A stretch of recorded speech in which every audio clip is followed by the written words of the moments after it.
우리는 지금 예배를 드리고 있습니다. 예배의 중요성 100번을 강조해도 부족합니다.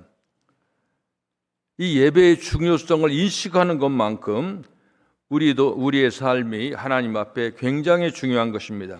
그래서 우리가 늘 드리는 예배지만은 참으로 온전한 예배를 드리기 위해서 함께 힘을 모아야 됩니다. 한마디로 우리는 예배에 목숨을 걸어야 우리 가득한 교회가 삽니다. 이 모범을 우리는 아브라함에게서 발견하는 겁니다. 아브라함을 잘 보면 우리와 다른 점이 하나도 없습니다.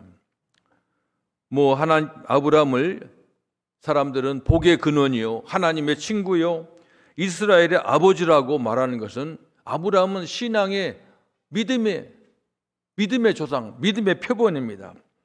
근데 이 아브라함을 잘 보면 우리와 똑같이 실수도 하고 거짓말도 하고 비겁한 행동도 하고 어쩔 때는 무서워도 하고 약한 부분도 있었고 억지도 많이 부렸습니다. 그러니까 75살 때까지는 아브라함은 우리와 다른 점이 하나도 없었습니다. 그 이후도 마찬가지입니다. 똑같은 사람입니다. 그런데 하나님을 만나면서 아브라함은 엄청난 존재로 바뀌는 겁니다. 그는 실력도 지혜도 우리와 똑같고 나이 먹어서 같이 늙었습니다. 그런데도 그는 다른 사람이 되었습니다. 그는 성경에 보면 큰 부자라고 했고 유명해졌습니다. 아무도 당할 자가 없는 실력자로 바뀌는 겁니다. 나이가 100살이 되어서 하나님께서 생명의 힘을 얻고 자식을 얻었는데 175세까지 지배자로 살았고 그의 후손은 이스라엘의 택한 백성이 되었습니다. 하나님은 우리에게 성장하기를 요구합니다. 가득한 교회가 성장하기를 하나님이 바라십니다. 아브라함이 이렇게 크게 되는 데는 하나님께서 만드신 몇 가지 과정을 잘 통과했습니다. 하나님 우리들이 아브라함처럼 성장하기를 원합니다. 하늘나라에 들어가기까지 세상에서 가능하면 많이 성장하기를 하나님은 원하십니다.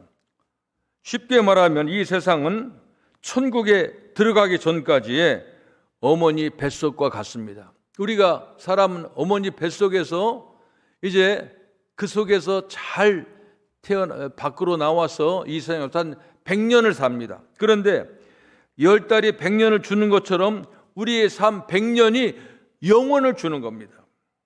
이것을 우리가 알아야 됩니다. 그래서 우리는 이 세상에 사는 동안 천국에 가기 전까지 성장해서 하나님의 기뻐하시는 자녀가 되어야 됩니다. 불신자들은 이 세상으로 끝입니다.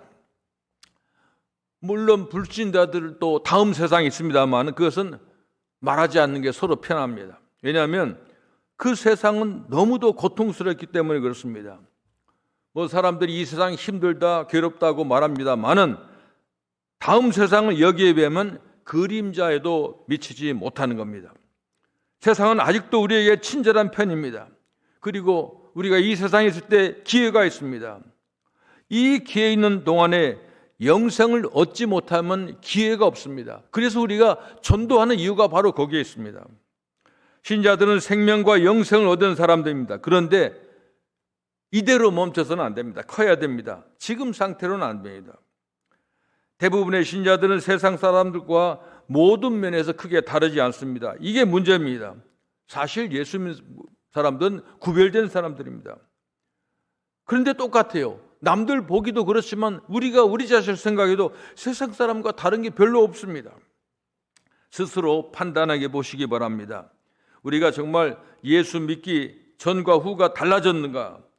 내 마음의 평화가 예수 믿고 나서 찾아왔는지, 삶의 능력이 있었는지, 또 내가 세상 사람들에게 좀 너그러움을 보여줬는지, 만약 전보다 발전된 게 없고 더 신경질 부리고 가정이 더 불화되고 재정이 나빠졌다면 여기는 무언가 잘못한 점이 있습니다. 무엇인가 좋아졌다면 성장된 것인데 그렇지 못하다고 하면, 예를 들면 아직도 만족과 평안과 사랑보다는 원치 않는 것들이 더 많이 내 마음에 들어와 있다면 something wrong입니다. 뭐가 잘못된 겁니다. 남의 비판을 하는 것이 거의 줄이지 않고 불평도 계속해서 나온다고 한다면, 그렇다면 이유는 분명합니다. 우리는 성장하지 못하고 있는 것입니다. 이 세상에서도 이 성숙하는 것이 참 멋집니다. 잘하는 것이 참 보기 좋은 겁니다. 제가 잘 아는 목사님의 어린 시절 이야기를 제가 들었습니다. 그 목사님은 초등학교 때 이제 한 동네에 사는 친구의 여동생을 안 적이 있습니다. 근데 그 목사님하고 친구는 초등학교 5학년 정도 됐고 그 여동생 1학년이에요. 그런데 당신은 다 가난하고 옷도 잘 못 입었잖아요. 초라했지요. 그런데 그 여동생이 기억나는 것은 코 흘렸어요. 그리고 말도 좀 아둔하고 꾀죄죄하고 마음속으로 생각했대. 야, 우리 친구 여동생은 못생겼다. 이런 생각했다는 겁니다. 그러다가 10년이 훌쩍 지났습니다. 길에서 우연히 그 친구를 만나서 그 친구 집에 같이 갔는데 한참 얘기하는데 어떤 잘생긴 이 아름다운 처녀가 들어오니까 이 방안이 갑자기 훤해지더라는 겁니다. 정신이 아찔해서 보는데 아니 10년 전에 그 코 흘리던 말도 잘 못하던 그 아이예요. 대학도 좋은 데 다닌다고 하지 얼마나 고상하게 보이는지 한참 마음이 설렜다고 하는 그런 이야기를 했습니다. 그것이 바로 성장입니다. 성장하는 것은 이처럼 아름답습니다. 좀 더 다른 말을 해보면 그렇습니다. 제 고향 군산에 가면 방주교회라는 교회가 있습니다. 저희 교단의 교회인데요. 그 교회 담임 목사님인 여자 목사님입니다. 근데 그 여자 목사님은 청년 때 그분도 신학교를 다니고 저도 신학교를 다니고 같이 복음교대 전국 청년연합회 활동을 같이 했습니다. 근데 그분 신학 나와가지고 어떤 전도사님하고 만나서 이제 목사님하고 만나서 결혼을 하고 두 분이 개척을 했는데 한 3년 되지도 않는데 교회가 굉장히 크게 성장을 했습니다. 그래서 아주 지역에서는 아주 모델이에요. 야, 갑자기 어떻게 성장할 수 있는가? 근데 그 교회의 특징은 예배에 집중해요. 예배하는데 하여간 들어가면 아무리 겨울에도 그 교회다 후끈후끈해요. 열기가 열심히. 그런데 참 불행한 일이 생겼습니다. 그 목사님, 젊은 목사님 세상을 떴어요. 이 기가 막히지요. 근데 뭐 평소에 아프거나 그런 적이 없어요. 제가 잘 알아요. 나중에 만났을 때도 키도 저보다 크고 튼튼하고, 그러니까 당시 그분은 부흥사였어요. 근데 왜 돌아가셨느냐? 그 교인 중에 군사는 이제 바닷가에서 일하니까 어업에 종사하는 분 많거든요. 배를 가진 교인이 뭐 바닷가에서 아마 뭘 고기 잡는데 조개를 하는데 조개. 이게 제가 잘할 때는 저는 조개를 대합, 소합, 중합 그런 것만 알거든요. 조개 껍질이 벤질벤질하고 뭡니까 뭐 자개쌍 놓는 것처럼 그런 걸 난 조개라고 알았지 다른 건 조개도 아니고 요즘 희한한 조개 이름이 많아요. 근데 그 조개가 굉장히 큰 거야. 그런 것을 담임 목사님 금방 보니까 팔 생각을 안 돼. 우리 목사님 드려야지. 그렇게 갖다 드렸는데 여름인데 회로 잡수시고 식중독으로 세상을 뜬 거예요. 교회가 난리가 난 거예요. 풍지박산이 되고 사람들은요 목사님 돌아가시면 그 교회 재수가 없다 하고 다 나가는 거예요. 그런데 그 사모님이 이제 생각했어요. 야, 이대로 주저앉을 수가 없다. 내가 남편의 뒤를 이해하겠다 해가지고 교단에다 신청을 했습니다. 나도 신학했으니까 나도 목사 코스를 밟겠다. 그래서 2년 후에 담임 목사가 됐습니다. 같이 교회를 시작했는데 열심히 교회를 하는 겁니다. 그러니까 다시 나갔던 사람들이 다 들어왔어요. 그리고 예배하는데 진짜로 보니까 진짜 예배에 목숨을 걸었을 때 교회가 옛날보다 성장하고 지금은 복음교단에서 우리 교단 제일 큰 교회가 되었습니다. 건강한 교회 됐습니다.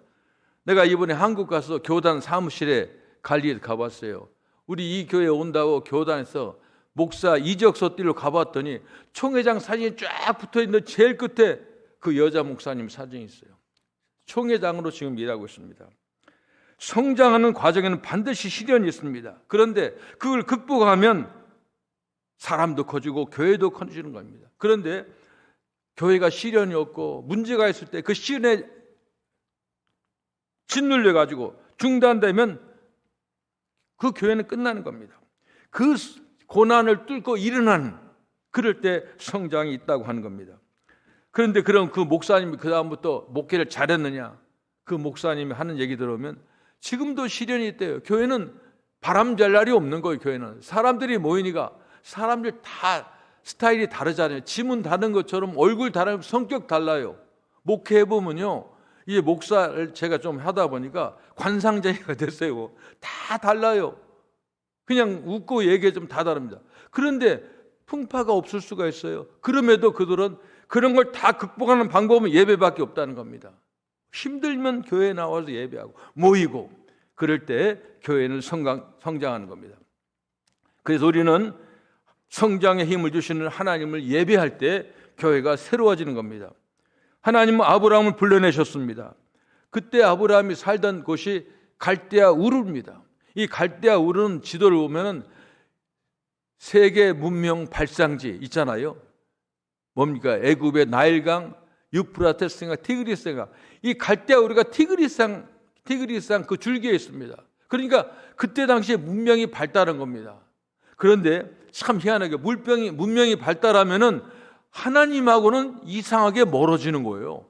문명이 발달한 게 뭐였어요? 아브라함의 아버지가 우상 만들어서 파는 겁니다. 그게 사람의 문명이 발달하면 그림, 음악, 조각, 그런 걸 사람들이 생각합니다. 그런데 사람들이 아무리 문명이 발달해서도 75세까지 아브라함은 영생도 없이 희망도 없는 그곳에 살았습니다. 그렇게 살다가 아무리 문명이 발달해도 마지막에는 지옥에 가는 겁니다. 그러나 하나님께서는 아브라함을 선택했습니다. 그때부터 아브라함은 영생의 존재로 도약하게 된 것입니다.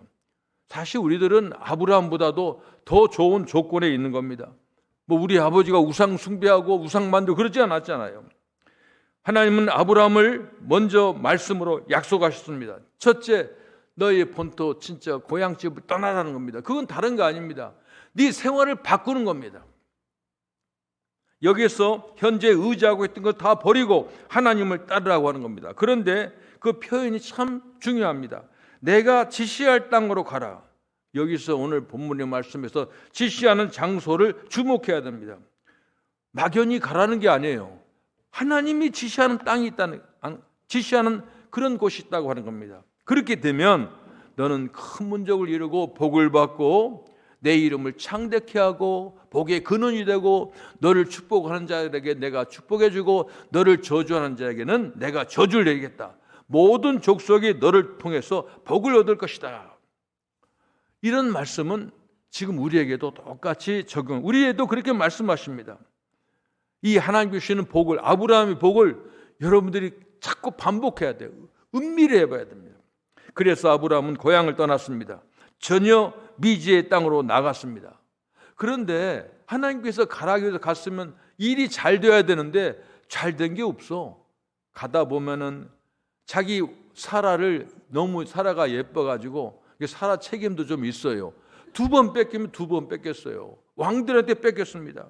그 다음에 같이 가다가 나갔던 그 조카 롯하고 잘 살다가 또 부자가 되니까 또 그 돈 많은 것도 그렇게 좋지 않은 것 같아요. 또 싸워가지고 갈라집니다. 또 소돔과 고모라 지방에서 살던 롯이 롯이죠. 롯이 롯하고 누가하고 헷갈릴 때가 이 롯이 전쟁해가지고 포로로 잡혀가니까 또 이 아브라함이 그 전쟁에 또 참여하기도 하고요. 또 아들을 낳으려고 했는데 아무리 기다려도 안 되니까 자기네들이 방법을 택한 게 뭐냐면 그 사라의 여종 하갈을 통해서 처벌해서 아들 낳는데 그게 잘 된 게 아니에요. 이것 때문에 풍파가 지금까지 풍파입니다. 그러다가 100살이 되어서 아들을 낳게 되는 겁니다. 이런 걸 보면, 이런 과정을 보면 하나님께서 가라고 했을 때 갔으면 모든 일이 만사형통이 아니라 어떻게 보면 만사불통이야. 그런데 그런 과정을 통해서 아브라함 끝까지 하나님과의 그 관계를 놓지 않을 때 성장해 갔다고 하는 겁니다. 그래서 나중에 창세기 13장 2절에 보니까 아브라함은 육축과 은금이 풍부하더라. 육축과 은금. 옛날에는 우리는 지금 부동산, 재산을 부동산, 동산 그러잖아요. 이스라엘 사람은 부동산이 없어요. 유목민족이 무슨 부동산이 있어요. 그러니까 육축임 그게 다 소, 양, 낙타, 염소 이게 전부 다 돈이에요. 은금이 풍부하더라. 하나님께서 약속 믿고 가니까 결과는 그렇게 됐다고 하는 겁니다. 얼마나 부자였으면은 아브라함이 자기 밥 먹여서 기르는 군인들이 318명입니까? 그는 부자요, 유명한 자요, 형통한 사람이었습니다. 그런데 이런 아브라함에게 또다시 성장의 기회가 왔습니다. 이번에는 굉장히 크게 성장하는 겁니다. 엄청난 대박입니다. 쉽게 말하자면, 이 바른 말로 하면 시련이 죽을 똥 살 똥만큼 아주 극심한 시련이 온다는 겁니다. 그게 뭐예요? 100살에 얻은 아들을 13살쯤 됐는데 얼마나 대견하겠어요. 그 아들을 죽여서 제물로 바치라는 겁니다. 이게 아브라함에게 떨어진 명령입니다. 그런데 하나님께서는 아브라함은 그 명령을 순종했습니다. 모리아 산으로 가서 내가 지시한 한 산 거기서 그를 번제로 드려라. 두 가지입니다. 하나는 네 아들을 데리고 가서 거기서 번제로 드려라. 그리고 또 하나는 내가 지시하는 한 곳이 있다고 하는 겁니다. 예배는 다른 게 아닙니다. 내가 가장 소중한 것을 아브라함 이삭이 얼마나 이삭처럼 소중한 것을 가장 자기가 중요한 것을 가져와서 지정된 장소에 드리는 게 예배라고 하는 거예요. 저는 이 본문을 보고 저도 참 제가 정말 내가 유목사가 이렇게 예배를 드렸는가. 예배가 그러니까 여호와 이레라는 거 보면 여러분들이 생각하면 하나님께서 미래에 우리의 복 주시겠다.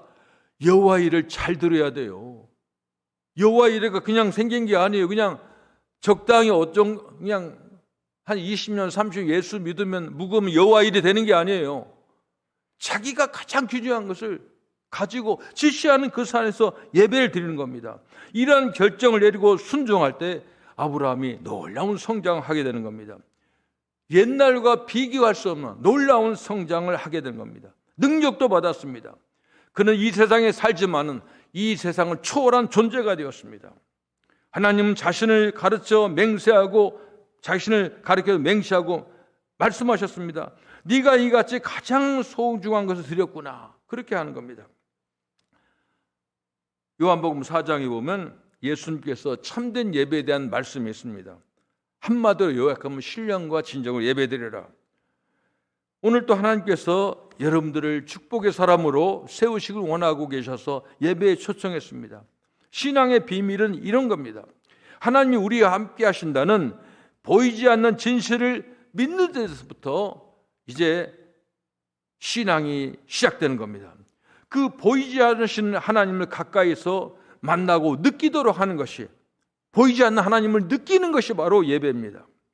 우리는 예배를 통해서 하나님이 누구인가를 분명히 알고 하나님이 예비하신 축복과 은혜를 보게 되는 겁니다. 그렇기 때문에 예배는 기독교인들에게 가장 영적인 중요한 핵심이라는 것을 우리가 알아야 됩니다. 만약 우리가 예배가 부실하고 집중력을 잃어버리고 그러면은 우리는 실패자가 되고 마는 겁니다. 그런데 많은 그 현대 종교학자들이 이렇게 말합니다. 현대 신자들은 바쁜 생활을 통해서 점점 예배로부터 멀어지고 예배에 집중할 수 없는 여러 가지 요인이 있다고 하는 겁니다. 한 예를 들면 예를 하나 들어요. 또 그런 거 아니고 우리가 옛날에는 휴대폰이 없었어요. 근데 여러분 이 휴대폰이 이거 마귀야. 예배 때 휴대폰 자기도 모르게 소리하면 이렇게 그러니까 집중할 수가 없고 이 현대가 지금 그런 겁니다. 그래서 예배드리는 횟수도 감소되고 예배에 대한 관심과 참여도가 점점 낮아지고 있다고 하는 겁니다. 그리고 또 현대인들의 의식과 성향이 자기 중심적이고 만족 추구형으로 돼가는 겁니다.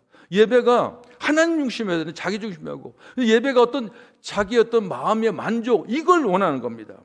그러니까 예배 중심이 하나님 쪽보다는 사람 쪽으로 치우치는 경향으로 예배가 흘러가고 있다고 하는 겁니다.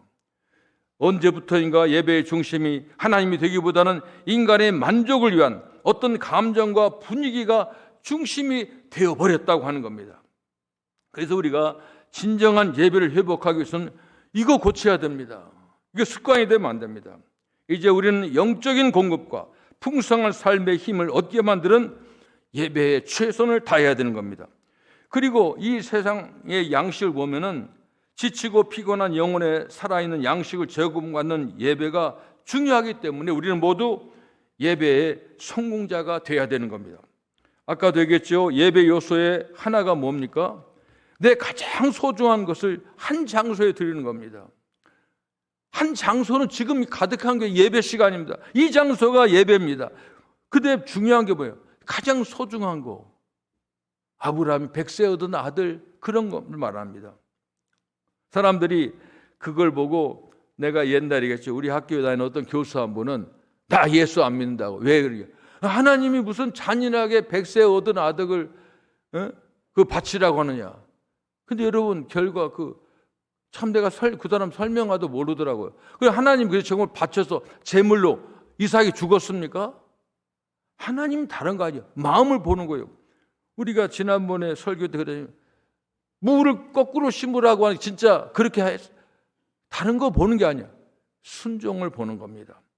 우리가 가장 중요한 장소에 가장 이렇게 귀한 것을 가지고 나오는 겁니다.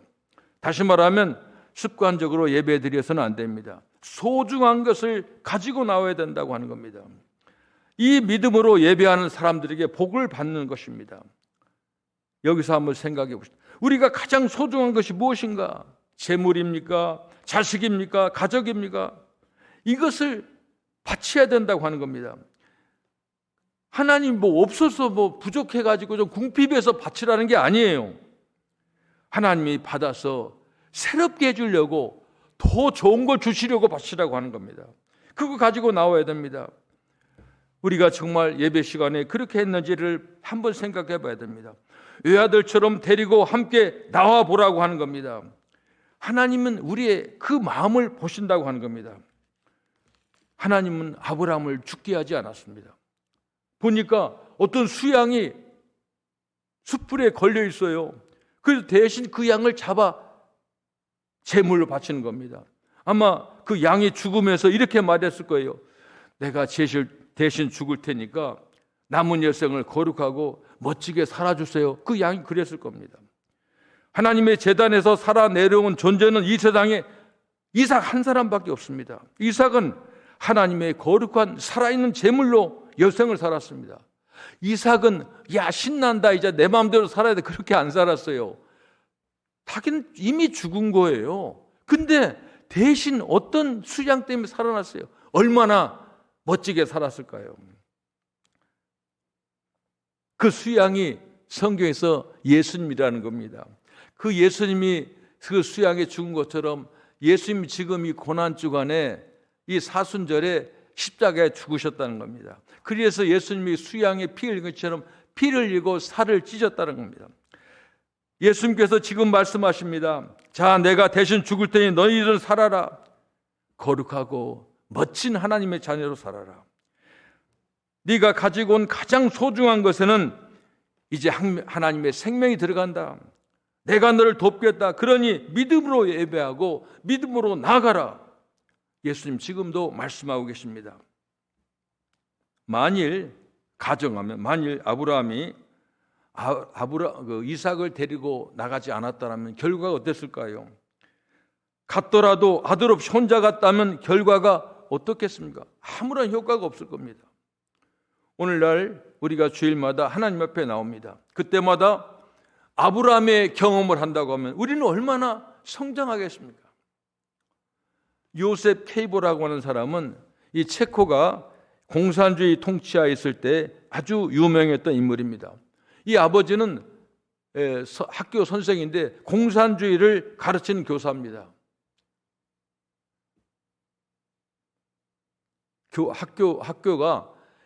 학교가 잘 선생님이 좋은 선생님 만나야 됩니다. 그런데 어머니는 굉장히 독실한 크리스찬이었어요.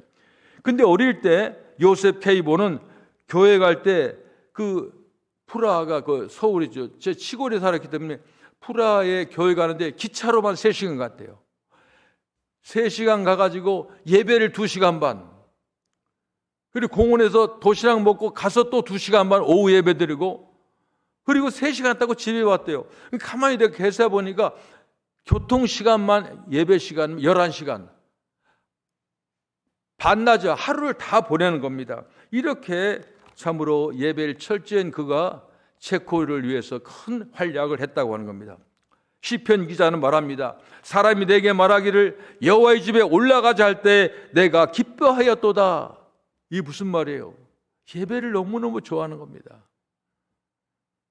저는 이 교회 와가지고 매일 교회에 나와요.